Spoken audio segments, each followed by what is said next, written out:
নির্বাচনে বিজেপির জয়লাভের পরে এলাকায় কোনো অশান্তি নয়, শান্তি চায়, এমনই বার্তাকে সামনে রেখে দলমত নির্বিশেষে ভুরিভোজের আয়োজন করলো বিজেপি কর্মীরা। পাতে পড়ল ভাত, মাছ, ডাল, পোস্ত, চাটনি, শেষ পাতে মিষ্টি, সমস্ত কিছুই। প্রায় 3000 লোককে খাওয়ানো হলো।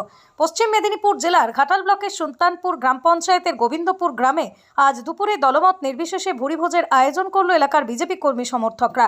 শুধু গোবিন্দপুরে নয়, গোবিন্দপুর, যদুপুর, রাহাতপুর, কামদেবপুর, কালিশা একাধিক গ্রামের মানুষ বিজেপির জয়ের আনন্দে বিজেপির এই আমন্ত্রণে অংশগ্রহণ করেছিল দুপুরে খাবার জন্য।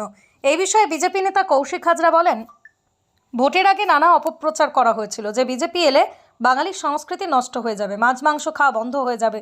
কিন্তু আমাদের রাজ্য সভাপতি শ্রমিক ভট্টাচার্য আগেই বলেছিলেন বিজেপি জেতার পর দলমত নির্বিশেষে সকলকে মাছ খাওয়ানো হবে। তাঁর সেই নির্দেশ মাথায় রেখেই আমরা আজ এই আয়োজন করেছি।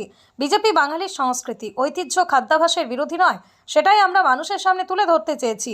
রাজনীতি থাকবেই, জয় উদযাপন মানেই বিরোধীদের আক্রমণ নয়, বরং সকলকে সঙ্গে নিয়ে আনন্দ ভাগ করে নেওয়া উচিত, এই বার্তাই দিতে চেয়েছি সকলকে।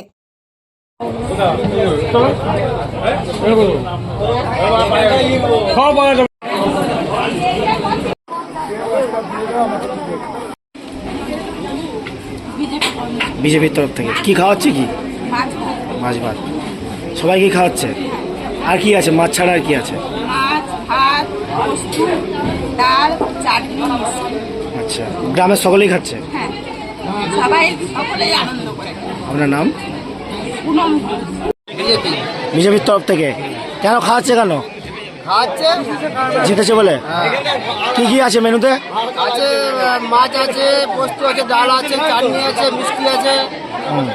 আচ্ছা, পুরো একদম সব মানে একদম সব দলের কর্মীরা খেতে এসছে? লোক খাচ্ছে, গোটা গোবিন্দপুর খাচ্ছে। আচ্ছা, দারুণ খুশি আপনারা। আপনার নাম? কাদের তরফ থেকে খাওয়ানো হচ্ছে? কাদের তরফ থেকে খাওয়ানো হচ্ছে? বিজেপি খাওয়াচ্ছে? কি খাওয়াচ্ছে? কি খাওয়াচ্ছে? মাছ, ভাত, আলু পোস্ত। আপনারা খেতে এসছেন? চাটনি, মিষ্টি। নিমন্ত্রণ করেছিল? হ্যাঁ, প্রত্যেকে পারিবারিক, একদম প্রত্যেকের পারিবারিক। মানে জল মানে সিপিএম তৃণমূল এইসব না দেখে সবাইকে খাওয়াচ্ছে? সবাইকে একদম, কোনো বাদ বিচার নেই, একদম সবাইকে।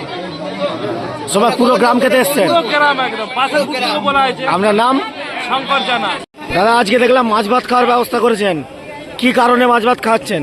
মাছ ভাত খাওয়ানো হচ্ছে আজকে আমাদের সম্মানীয় রাজ্য সভাপতি শ্রমিক ভট্টাচার্য মহাশয় বলেছিলেন যে 4 তারিখ রেজাল্ট বেরোনোর পরে 6 তারিখ দল মত নির্বিশেষে একটু ভালো মাছ দিয়ে সবাইকে মাছ ভাত খাওয়াতে। বাঙালি মাছে ভাত থাকতে ভালোবাসে। তৃণমূল এতদিন অপপ্রচার করছিল যে বাঙালিকে মাছ খেতে দিবে না, মাংস খেতে দিবে না। তো আমরা সেটাই আজকে গোটা গ্রামবাসীকে ভালো মাছ এনে একটু মাছ ভাত, আলু পোস্ত, ডাল ভাতের ব্যবস্থা করি। খুবই স্বল্প ব্যবস্থা, কিন্তু গ্রামবাসী সবাই দলমত নির্বিশেষে আসছে। উৎসবের মেজাজে মানুষ খাওয়া দাওয়া করছে, আনন্দ করছে। সব দলের মানুষই আসছে? সব দল নির্বিশেষে, কোনো দল বাদ নেই। যে তৃণমূলের পোলিং এজেন্ট ছিল উনিও এসেছেন, যে আমার বিজেপির কর্মী সেও আছে, যে সিপিএমের লোক সেও আছে, সবাই আছে। দলমত নির্বিশেষে খাওয়া দাওয়া চলছে। আপনার নাম? আমার নাম কৌশিক হাজরা, গ্রাম গোবিন্দপুর।